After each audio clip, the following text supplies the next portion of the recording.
Okay, my name is Howard Eber. I am an alcoholic. I will serve as your co-host this evening, and it's my honor to introduce our facilitator and host for the evening, Kathy. Sorry. My name's Kathy. I am an alcoholic. Thank you, Emily.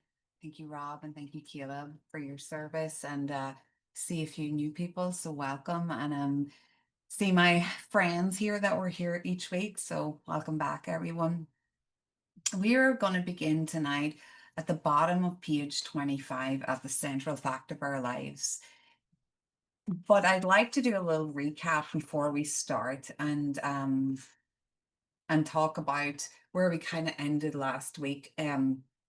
So we looked at page 23 and up as far as 44, we look at how the main problem centers in our mind, this mental obsession, and how that is the main problem that we have.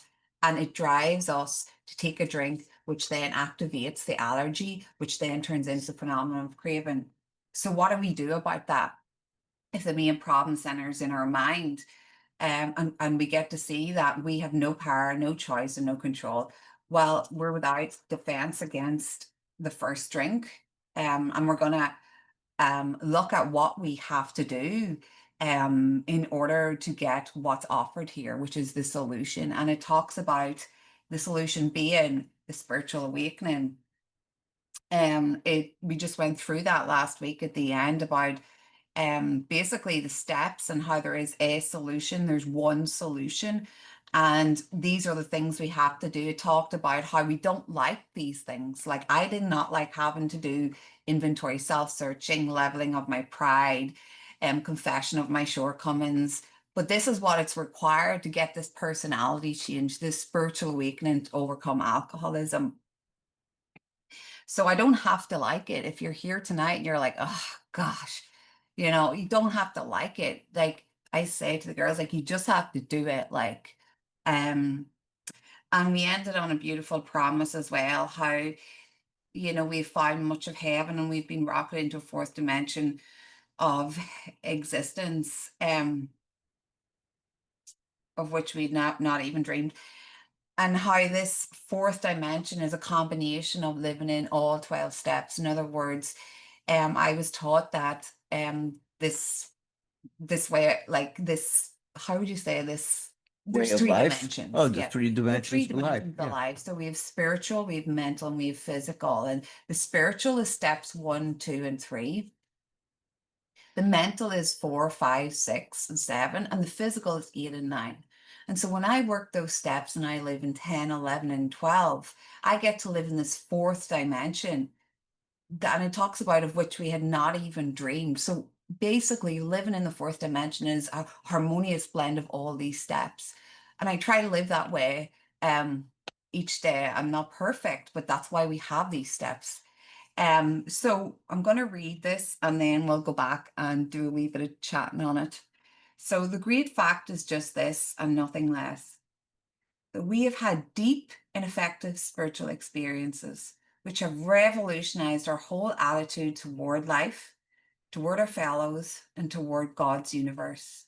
The central fact of our lives today is the absolute certainty that our Creator has entered into our hearts and lives in a way which is indeed miraculous. He has commenced to accomplish those things for which we could never do by ourselves. And Howard refers to this paragraph as the A brochure. And if you're like, A brochure, like, why are we recruiting people? That's not what it's about. It's to show us when you come in here, the greatest promise of the first part of the 12th step is to have this spiritual awakening, this personality change to overcome alcoholism, to be relieved of the obsession. And we're relieved of the obsession, we will not drink, and we have a program to live by. And so, just to break it down a little bit, and we're going to do some joining the dots. So we look at the great fact, and I here have wrote beside the great fact number 2, and then we look at the central fact, and I wrote number 3. And what I mean is that if we go back to page 17, the first page of There Is a Solution, the last paragraph, it says the tremendous fact. And what is that tremendous fact? This is the first fact they're laying out. is that we have discovered a common solution. And this common solution is the 12 steps. And then we go back here to 25 and and number two, the great fact.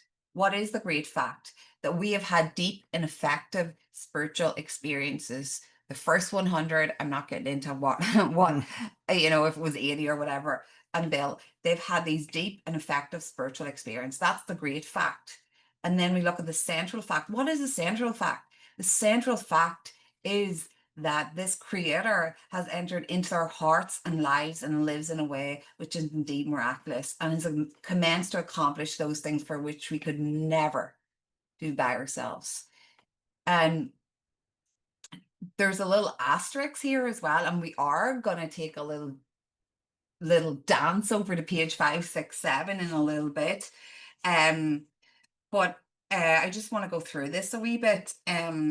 So we're looking at this paragraph, and I was taught that this paragraph, there's so much relating to change, change, change, change. And we come in here and we're told we have to change. What do we have to change? Everything. And that's kind of like a broad thing to say to someone that's new, like, because I don't really think I have to, do anything to change the inside. I think maybe I have to do things to change the outside. This is my experience.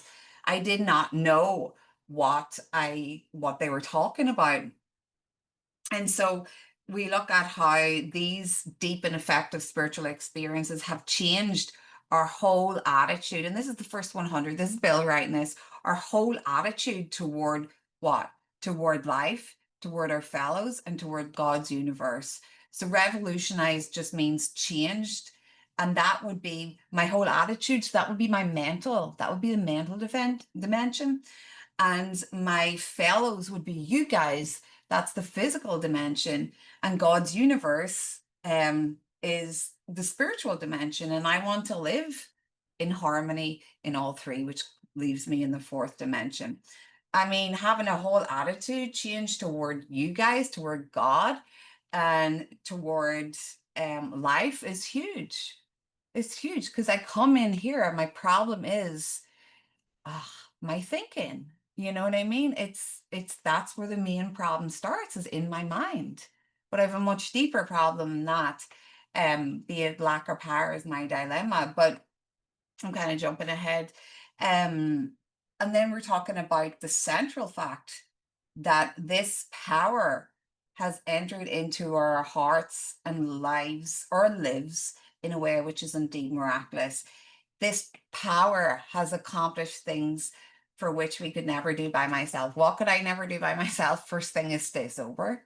I could, but I couldn't stay sober. I mean, I'm sorry, I'm doing that. I'm saying that wrong. I could stay sober, but it would be not long before I would pick up. Hmm. Um, so I couldn't stay stopped, is what I'm trying to Yeah. say. So that's the first thing.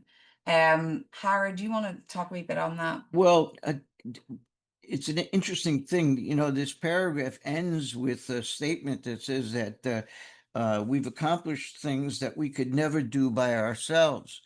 I thought this was a self-help program.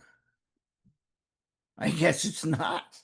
Because if it's a self-help program, then you can't say we could never do it by ourselves. So next time you run into somebody who describes AA as a self-help program, maybe you want to gently point them towards this line in the book. If we can't do it by ourselves, it ain't self-help. Simple. Um, that's all I wanted to add about that, unless you want to go right to work on spiritual experience. Yeah, let's do that. So we have that little asterisk, and everywhere we see instruction or direction, be it this asterisk, it says fully explain appendix 2. So we're going to jump to the back of the book, which is 567, an easy number to remember. If you're lucky enough to have a first or third edition, it's 569. And if you have the study version, this is what happens when alcoholics number pages. It goes up to 181, and then you turn to the next page and it's 569. That's what happens when alcoholics number pages. You go from 181 to 569, but be that as it may. All right. Okay, so what I'm going to do is I'm going to read each paragraph, and how it's going to highlight, and we're going to number. everything related to change. Yeah, as we go through the paragraphs, Kathy's going to read the paragraph, and then I'm going to suggest that you circle certain words within each given paragraph. Just trust me on that. And when we're done reading the experience, we'll go back and kind of analyze why we circled those words. But for now, just if you wouldn't mind, take it on faith a little bit. I'll ask you to circle it and then we'll explain it. Okay. So the spiritual experience. The terms spiritual experience and spiritual awakening are used many times in this book, which upon careful reading shows that the personality change sufficient to bring about recovery from alcoholism has manifested itself among us in many different forms. Third line, please circle, I'm sorry, on the first line, please circle spiritual experience and circle spiritual awakening. I know spiritual awakening is on 2 lines, but you can divide the circle up. And the third circle is on the third line, personality change. So we've circled 3 things: spiritual experience, spiritual awakening, personality change. Yet it is true that our first printing gave many readers the impression that these personality changes or religious experience must be in the nature of sudden and spectacular upheavals. Happily for everyone, this conclusion is erroneous. Let's circle on the second line, personality changes. And on the second to last line, the word upheavals. And for what it's worth, I forgot to mention, in the previous paragraph, we're given, I think, the best explanation I've ever come across for what is a spiritual awakening, what is a spiritual experience. When I came in here and you guys talked about those things, I thought you're talking about, these blinding light, white light experiences, these burning bush experiences, and so on. And that's not what it's about at all. It's defined in the first paragraph as a personality change sufficient to bring about recovery from alcoholism. That's simple. That's what it is. And in the paragraph we just read, as I mentioned, we're going to circle personality changes and upheavals, but you may want to highlight the word must in the third line because we like to highlight musts in these workshops. We use green just as a way to let it stand out. If you're looking for the musts, just thumb through the book and look for green. Okay. In the first few chapters, a number of sudden revolutionary changes are described. Though it was not our intention to create such an impression, many alcoholics have nevertheless concluded that in order to recover, they must require an immediate and overwhelming God consciousness, followed at once by a vast change in feeling and outlook. First line, please circle the word revolutionary. I know it's on 2 different lines, but indulge me. Then circle the word changes, please. Then 3 lines up from the bottom of the paragraph, we're going to circle the word overwhelming.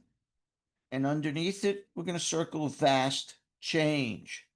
And you may want to make note of the fact that there's a must 3 lines up from the bottom where it says they must acquire an immediate and overwhelming God consciousness, followed by a vast change. So we've circled revolutionary, overwhelming, and vast change.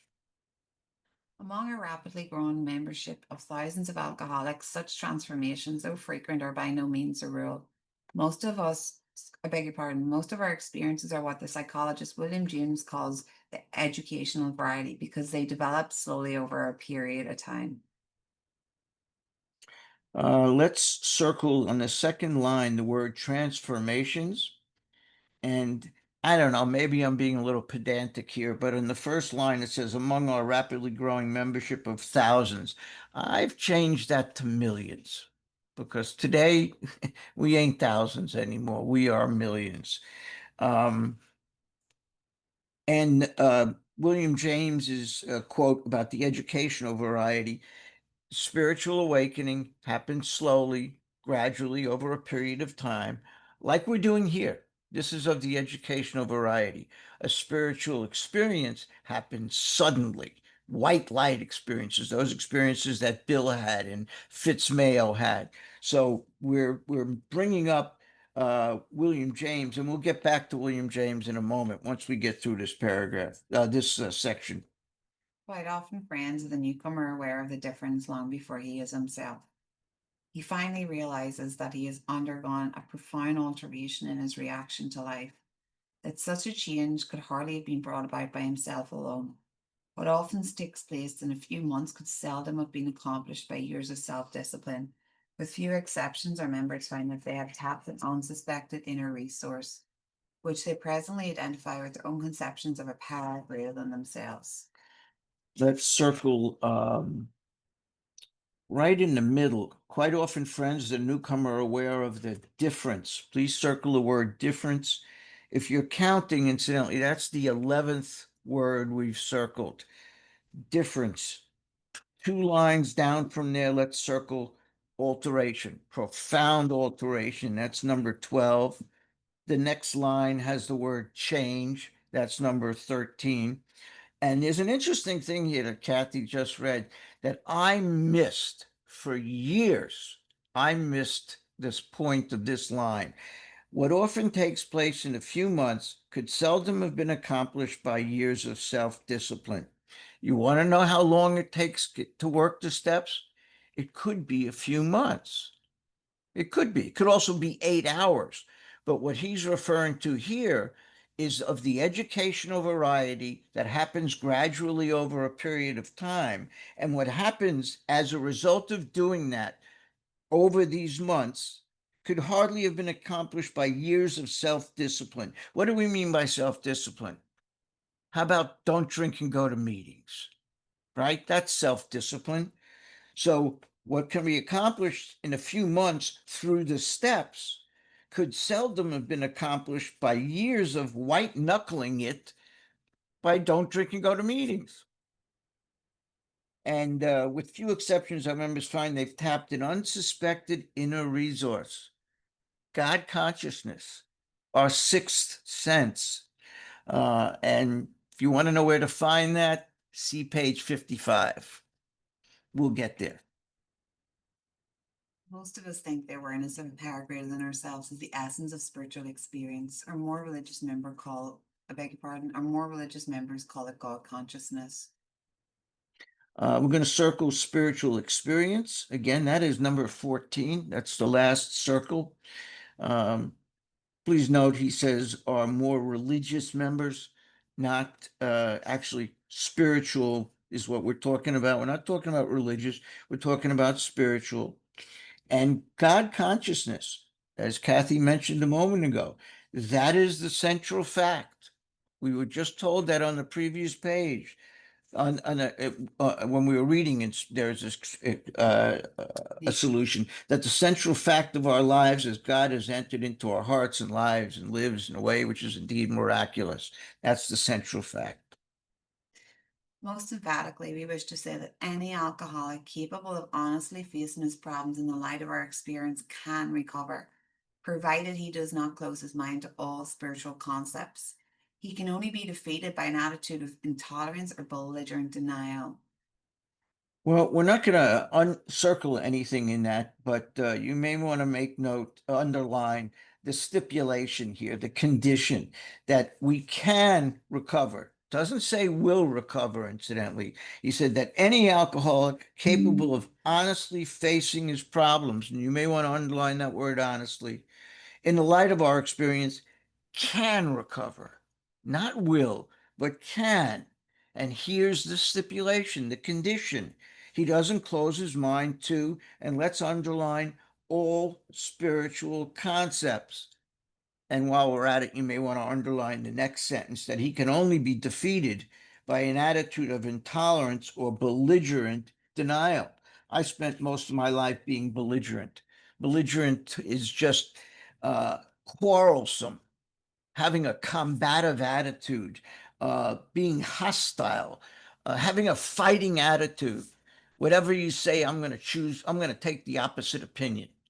That's what I was most of my life. And if we take that belligerent denial attitude, we're not going to recover. Belligerent attitude towards God. We find that no one need have difficulty with the spirituality of the program. Willingness, honesty, and open mindedness are the essentials of recovery, but these are indispensable. Well, we needn't have difficulty with the spirituality of the program. As I mentioned a moment ago, we're talking about spirituality, not religion. We've defined the differences. Religion is a set of practices. You want to belong to our club and worship our imaginary best friend. You got to pray like this, dress like this, eat like this, and so on. Follow these guidelines, these tenets. Spirituality is none of that. Spirituality is a set of disciplines. You must have a discipline for God as well as some other spiritual terms like prayer and meditation. But nobody's going to define that for you. That's a personal choice. That's what spirituality, that's what separates spirituality from religion.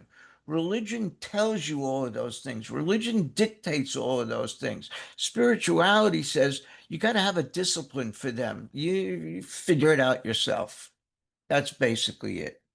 And incidentally, the last two sentences, the in the squiggly writing, contain two musts.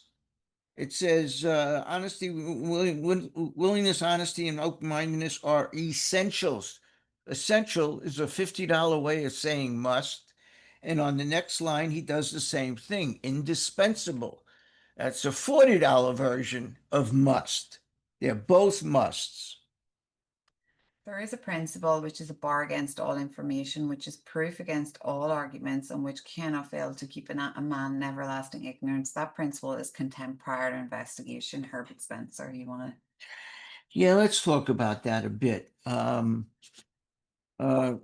if you could give me, let's see, let's start with SE1, one that's Paley and Spencer.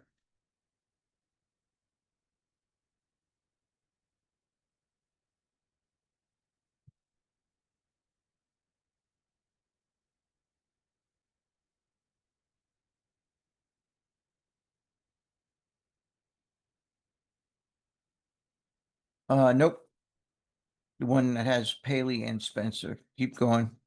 Uh, that one. That's it. Thank you. William Paley, who lived from 1743 to 1805, and Herbert Spencer is a picture of both of these gentlemen. The attribution of the quote to Spencer is in error. Herbert Spencer did not write that. It should be attributed to an English clergyman, author and college lecturer by the name of William Paley, who lived from 1743 to 1805. Herbert Spencer, who lived from 1820 to 1903, was a great rival of his fellow Englishman Charles Darwin, who's credited with the theory of evolution. However, it was Spencer, not Darwin, who popularized the term evolution and coined the term survival of the fittest. But Spencer did not author the quotation attributed to him in the Big Book. And if you could give me a picture of William Paley, uh, I think I have a go back, keep going. Um, oh no, I'm sorry. That's right. This is William Paley. Um, William Paley, the theologian, coined the expression. He wrote it, but it was modified radically over the years by this guy. If you can give me, if you mind, Reverend Poole. Reverend Poole in 1879, the original quote that Paley wrote was written in 1794. It was modified to its current version that we just read by Reverend William Poole in 1879. The actual quote was written by Paley. It was modified to what we know today by this gentleman, Reverend Poole. The history of the quote is originally, it was in the first edition, was in the story called An Artist's Concept, which was a story of Ray Campbell. Ray Campbell designed our cover, the original, what they call a circus cover, the orange and the red and the black, bright colors. And he also had a second cover, which was the Cure cover. It was a greenish cover, which they abandoned. but he designed those covers, and he also wrote a story in the first edition. His story began with that quote. Had the quote that we just read. There's a principle which is a bar against all information, etc., and he attributed it to Herbert Spencer. It was dropped in the second edition, uh, first printing. Um, no, I think I got that wrong. I'm sorry. I think I'm confusing my editions. Um, in the first edition, I believe it's the third. Sorry, here it is. Sorry, apologize. In the second edition, the third printing, second edition, third printing, is where Bill applied the quote here to the spiritual experience appendix. I verified that with Mike Fitzpatrick. We sat down and we opened up the second edition and we went to the first printing. Nope. Second printing. Nope. Third printing. There it is. It wasn't in the first two printings. So it's not accurate if you say in the second edition. It's the third printing of the second edition, just to be anal about this stuff.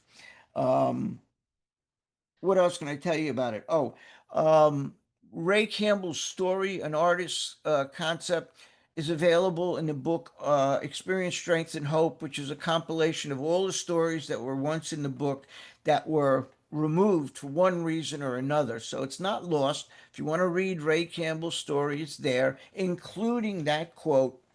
And if you want to question, well, why haven't they corrected it? Why doesn't it say that it was written by Paley or Poole? Why does it continue to be misquoted as being attributed to Herbert Spencer? My opinion, and I base this on what I've been told, is that um, World Services in 1970, I forget what, 71, I believe it was. Um,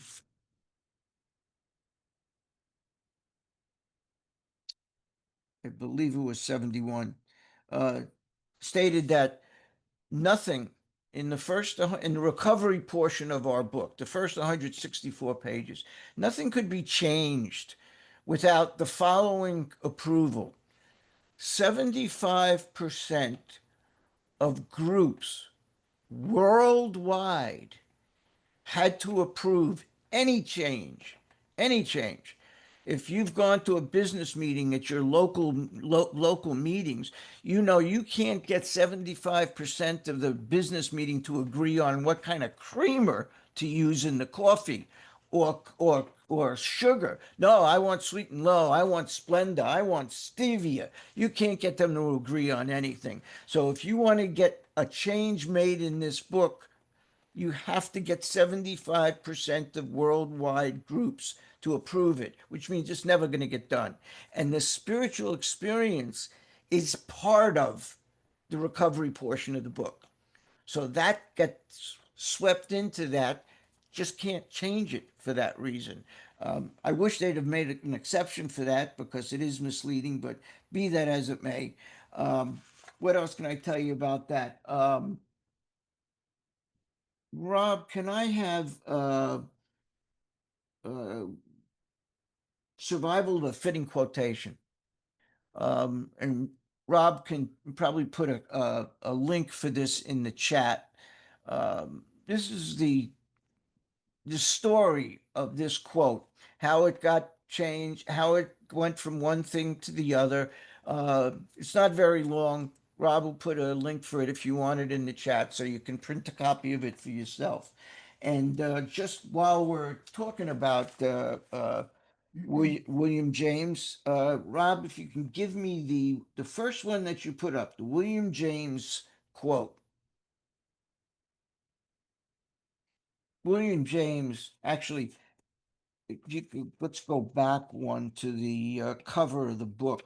You've got it there, Rob. Let's see. Keep going to the right. One, two, one more. That's it. Next one. There it is. William James, this is the book we just talked about, Varieties of Religious Experiences. If you've ever tried to read this book, it's incredibly obtuse. I don't know that I've met many people who've really read and understood this book. The story goes that this book was brought to Bill when Ebby came back after Bill had been there 3 days and wanted to sit down and go back over that quote, that program he told Bill about. He brought this book with him. And the story goes that Bill read this book and was moved to have his spiritual experience. Now, I don't buy that for a minute. If not for nothing else, do you remember what your thought process was like 3 days into detox? This book is so complex that most people today can't understand it. And you want me to buy the fact that Bill, 3 days into withdrawal from alcohol and pills, was able to read it? Sorry, just don't buy it. I believe Ebby gave him the book. I just don't buy the fact that he read it. And if we'll go one over, if you wouldn't mind, to the quote by William James. What is attained? He's talking here about spiritual experience. What is a spiritual experience? What is attained is often an altogether new level of spiritual vitality, a relatively heroic level in which impossible things have become possible, and new energies and endurances are shown. The personality is changed. The man is born anew. Sanctification is the technical name of the result. The effect of conversion is to bring with it a changed attitude towards life, which is fairly constant and permanent, although the feelings fluctuate. In other words, the persons who have passed through conversion, spiritual experience, having once taken a stand for the religious life, tend to feel themselves identified with it, no matter how much their religious enthusiasm declines. In other words, to me, what remains if the religion passes by is spirituality. The core of every religion are the spiritual principles of tolerance, compassion, patience, humility, forgiveness, love, and goodwill. And I believe that's what he's talking about when he says after the religious fervor dies down, what is left is spiritual. And those are the spiritual principles. Now, if we can go back to what we just read, I asked you if you would please, Rob, you can take that down. If you would circle certain words, and let me just repeat those words. Spiritual experience is number one. Spiritual awakening is number two. Personality change is number three. Personality changes in the second paragraph is number four. Sudden and spectacular upheavals is number five. Third paragraph, sudden revolutionary. Revolutionary is six. Changes is seven. Down a few lines, you have the word overwhelming, which is number eight. Underneath that is vast change, which is number nine. 3 lines down from that is the word transformations, which is number 10. Down 1, 2, 3, 4, 5 lines from there is the word difference, which is number 11. 2 lines below that is profound alteration, which is number 12. Right below that is the word change, which is number 13. And if we go to the next page, the first full paragraph that begins with most of us think, circle spiritual experience, and that is number 14. Now, what do these words have in common? Every one of them mean the same thing. So an upheaval is to change something. To revolutionize something is to change something. To overwhelm something is to change something. To transform something is to change something. An alteration is to change something. So basically, the key in these 2 pages is that spiritual experience, spiritual awakening is about change. We come in here restless, irritable, discontented, selfish, self-centered human beings. And we work these steps and we develop a certain peace of mind, a serenity, a happiness, and a willingness and a desire to actually help other people. That's a spiritual experience. That's a spiritual awakening. That's a personality change sufficient to recover from alcoholism. That's the psychic change that Dr. Silkworth talked about. If we're to recover, we must have a profound psychic change. Psychic change is change in our thinking. So the key word, the one we circled over and over and over here, is change. And I just want to kind of add a word of caution because we're talking about alcoholics and addicts and we like instant gratification. Please don't confuse spiritual experience, which happens suddenly, with instant gratification because spiritual experiences are fleeting. They're passing, these what we call God moments. We have them all the time. I always tell my people before you go to sleep at night and you put your head on the pillow, ask yourself, where did I see God today? Or I saw God today in. Usually I don't have to go any further than thinking back to a conversation I had with one of my prospects in the course of the day, or a discussion that Kathy and I might have had, where God shows up. And I have these God moments, but they are fleeting. In order to recover, we need to develop a solid base in spiritual principles, which is the spiritual awakening that happens gradually over a period of time. So an experience is fleeting. Don't confuse that with instant gratification. We're all looking for instant gratification. I know a lot of people who say they've had spiritual experiences, but they're still thinking instant gratification. So I don't think that that's the same thing. Most of us here have had spiritual awakenings or are headed towards them. That's what we're doing here, is guiding towards a spiritual awakening of the educational variety. And I think that's pretty much all I've got to say about that material. Thank you so much, Howard, for delving into that and giving us loads of information. Let's go back to page. Oh, yeah, I forgot No, something. I forgot something.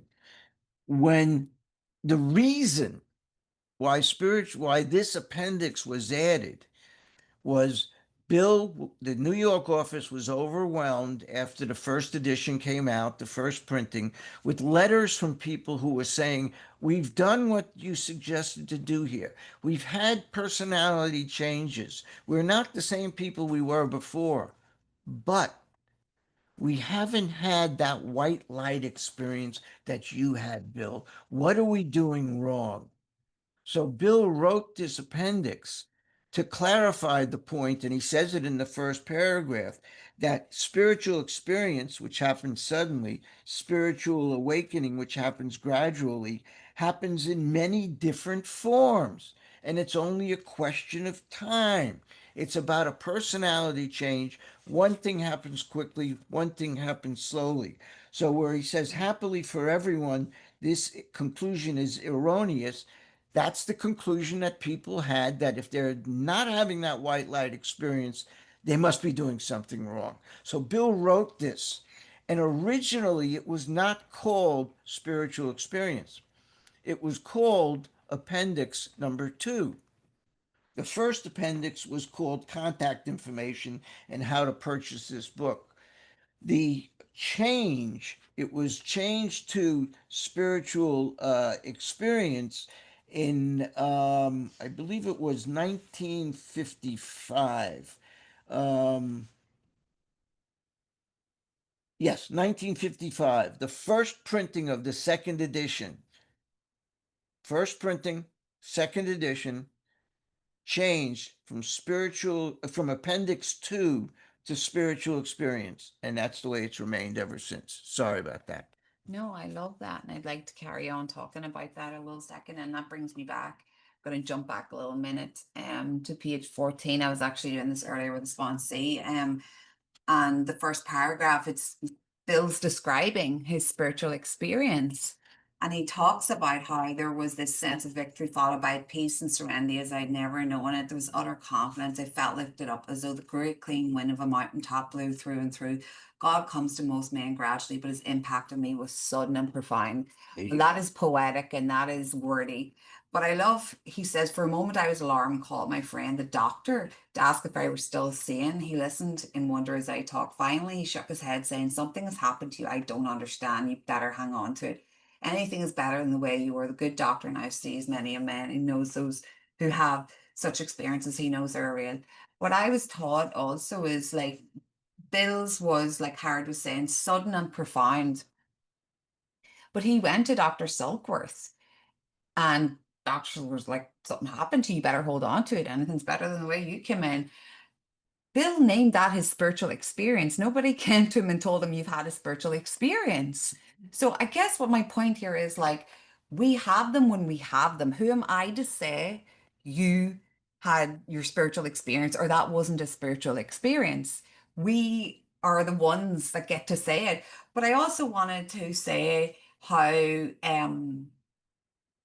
Bill's was sudden and profound, and you spoke about how we have those moments, but the spiritual experience like is it happens very quickly, right? Sudden and profound. And the spiritual awakening is over time, which was my experience and continues to be my experience.